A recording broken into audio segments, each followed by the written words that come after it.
I've seen a lot of Yeah. buzz around Unix punks. What's the dynamic there, man? Because I'm curious. I'm curious because I want to get one, maybe 100. Who knows? But yeah, I'd love to hear your just what your thoughts are on there. Yeah, Unix Punks basically started as a free mint for Xpunk holders that redeemed their Xpunk token in the first 2 weeks of launch of XLS20. This was to incentivize people to get rid of the IOU tokens. Hmm. Well, ironically enough, it became a hype on Solana and Avalanche with the 404 standard. But yeah, that aside, that was like 2 years later. But yeah, so for those that like minted, we gave them for every token redeemed, we gave them a free Unix punk. But that was on the XPL side, and that was a fun collection, and it did really well. I think it's like the seventh largest collection Nice. on the XPL. We Okay. didn't do anything for it in the first like year or so, and then we decided, okay, let's just do some fun shit around it, and we created this whole journey because we knew we were gonna launch on Coreum, like just this arcade journey on like towards this next collection. We didn't really want to do like, okay, here's new art and here's money, and like, we didn't want to do it like that. It's Mm. not how we do things. So we wanted to do something original. So it was this. So first you have your Unix bug, and then you had to lock an Xpunk, and that will receive pixels. And then the second level was you had to feed those pixels to a Unix punk and add until you reach level 10, and you could send it on adventures or you could feed it. And both were you had to basically spend pixels on. And then the third level was you needed to get two Unix punks and breed them together. And then out of that came an incubation card. And those incubation cards will be like 2-3 weeks after mint, will be able to be burned on the XRPL and then reminted as the new collection on Coreum. And then in addition to that, we're going to sell 1,000 of that new collection for 420 core on Coreum as well. And 100% of those proceeds will go into a community DAO, and one in the community wallet, because there's no DAO infrastructure yet. We're exploring it with Lunar Space, but they're not ready yet. So hopefully in the next couple of weeks.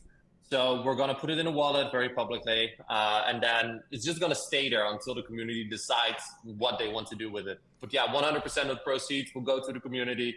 It's just a fun experiment to see what will happen when there is an actual, CTO happening, because we saw with meme coins on Solana that most of those meme coins were successful because the community took over, community takeover CTO. So they just completely took over the Telegram, the Twitter accounts, created everything from scratch and just really worked together to, work for their backs. And that worked super well. So we thought, okay, what if we would try the same thing on Coreum with the Uni V2 collection? The art is really, really sick. Like Louis did a killer job with that. He put a lot of love and time into that. So big shout out to him. And then all the proceeds, will go into this community DAO. So it will be actually a community takeover that's funded with like 30 grand, which is, I think it's a fun experience to That's see what awesome. happens. And That's I don't think awesome. anyone has done it so far, like this. This is awesome. Obviously Yeah, there's I a ton of actually DAOs, but I What? I could I can connect with Henry from Lunar Space, and we can figure out the best option for a DAO, because I do know yeah, I'm, I I'm in know contact with Henry. Great for guy. sure, yeah, and we could definitely figure out Yeah, the I appreciate it. best way of going about it, because maybe there's a third party within the ecosystem that we could partner up with that could facilitate native DAOs on Coreum, for everybody Yeah. that's building on the network. Yeah. Um, No, but to my understanding, it's like the scope that Lunar Space will do is mhm. exactly what we need. So basically, you have a wallet and you have a voting mechanism based per NFT that you will, for Oh, that's example. So really that's cool. how we do it. I do think this is the way, by the way, for DAOs, is that you can actually know the people that spend more have more to say. And there's always been these discussions with DAOs that you should not be able to buy voting rights. And I'm like, dude, if you are putting in more money, then you have more to lose. So you should also have a bigger say. So yeah, Right. people that buy more Unix or units, they get more. They get a higher. How do you say that? Like power of No, it voting. makes Yeah, sense. So our voting rights. That's yeah, dude, that's so dope. It's exciting. I love the yeah. I love the whole journey of it too, the story. That's from a branding standpoint. Yeah, That's just so yeah, dope. exactly. Kai, are you feeling And the the people pressure? that we Are you feeling the sorry. pressure at all? No, not anymore. No. No, dude. I'm 3 years in crypto, like working. I don't feel pressure That's anymore amazing. at all. No, um, but no, I think it's awesome. Like we've been with the same community for almost 3 years, and they trust us fully. We have a great bond together. And now we launched this Telegram channel yesterday because we decided, okay, no more Discord for Unix. We're just gonna go full CTO meme coin style, just Telegram. Then we just get the DAO in order. We fund the DAO, and just we'll see what the community does. Like maybe they're gonna waste 30 grand. Could be. Well, it's still a fun story to see, right? Maybe they're gonna make it like turn it 30 grand and like 3 million. We don't know. Right. Like it's up to the community, and I think sure. that's fun. That's pure, true decentralization. It's exciting. That's really it, exciting. Well, dope. All right. Well, everybody watching, this is Kai, founder of Bids, and we thank you, man, for coming on UnsCrypted. Appreciate you for your time. We'll have you on next time too. Anytime. Yeah. Look, check them out. I mean, the AMA will already have happened, right? So you don't gotta check them out on the AMA. Rewatch the AMA, or hit them up directly. Ask some questions. Man, really appreciate you for coming on, and I'm gonna go get me a uni. I'm gonna get a trove of unis. They launched Tuesday. Only 1,420 core. Okay. Nice. Horticulture. Nice. I'm on it. I'm excited. It's been an honor to have you Awesome. on the podcast, Kai, and again, it's been a real honor to have you building on Coreum as well. Yeah. Likewise, the honor and pleasure is all mine, guys, and I really appreciate the invite and of course all the support that you have for Bits and now also for Unis. I really appreciate it, and I know our community does as well. All right, man. Take it easy, Take care. bro. That was good, That was a great talk. I dude. mean, it's Yo. it's really nice to have somebody with a real track record in the industry building on in the ecosystem, because we've heard so many stories of different grant programs that you're gonna have 50% of them be bust, but Right. it's good to know that he has a great track record. He's bringing a lot of value to the communities within the ecosystem, and it was a great discussion. Yeah, and I think the cool thing too is, one, he's obviously super knowledgeable. He knows, not just knows the stuff, but he's built stuff. He's probably failed a bunch of times. He knows what he's doing from that perspective, his experience, and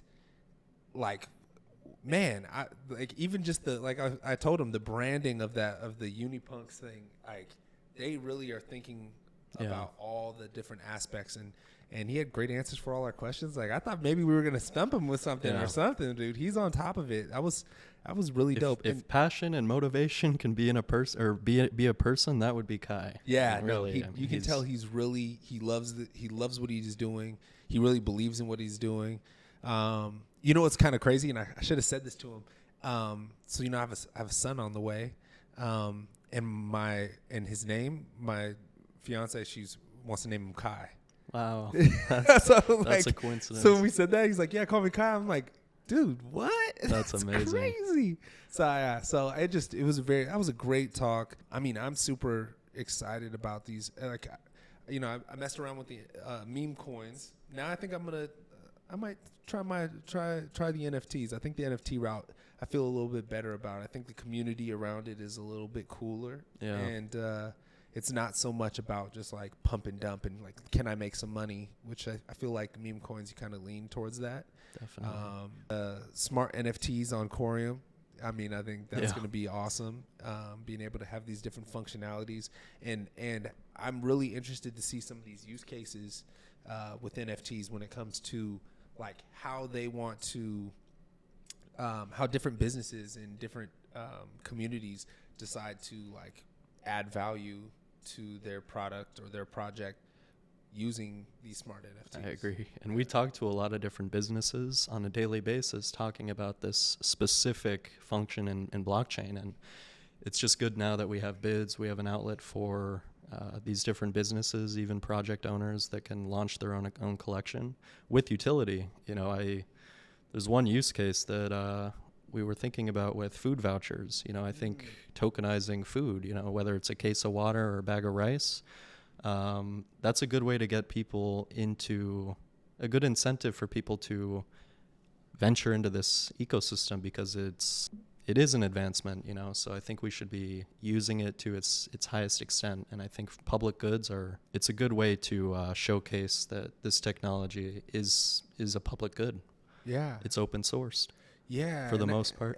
For the most part, right? Yeah. Well, and I really liked what he was talking about when we were talking about he's really bullish on decentralization, right? Decentralizing the spending of DAOs, or making your community kind of open to everybody, but still it's still tight by the way of like, if you know, and I think that's the cool thing, because I think I always notice in Web3, and when we've asked these questions in the past, or we've talked about like this Web 2.5, the adoption into the mainstream, like it's kind of counterintuitive, because communities are a little bit based on like, if you know, like an inside joke or something that's kind of smaller. It's not necessarily for the masses. So I love that like a company like Bids exists, where they're like an infrastructure for community building. Yeah, exactly. So it can be for the masses, but you can create your smaller niche communities within. Like you said, there's levels to it. There's levels. There's levels to it. Absolutely. Well, man, cool. Another great episode of Unscripted. This is what, the fourth episode? Episode 4, baby. Nice. Check us out at Coreum.com if you want to learn more about the blockchain we're building. We also have a layer 2 on the XRPL called Sologenic, which will be facilitating the tokenization of stocks and ETFs. And we're very excited to have you on the next for anyone on the next episode. If anyone's watching who would like to message us and see if they'd like to jump on the podcast, feel free. Yeah, appreciate you. Coinholder X, a.k.a. Michael McCaffrey. James Ship Jr., a.k.a. James Ship Jr.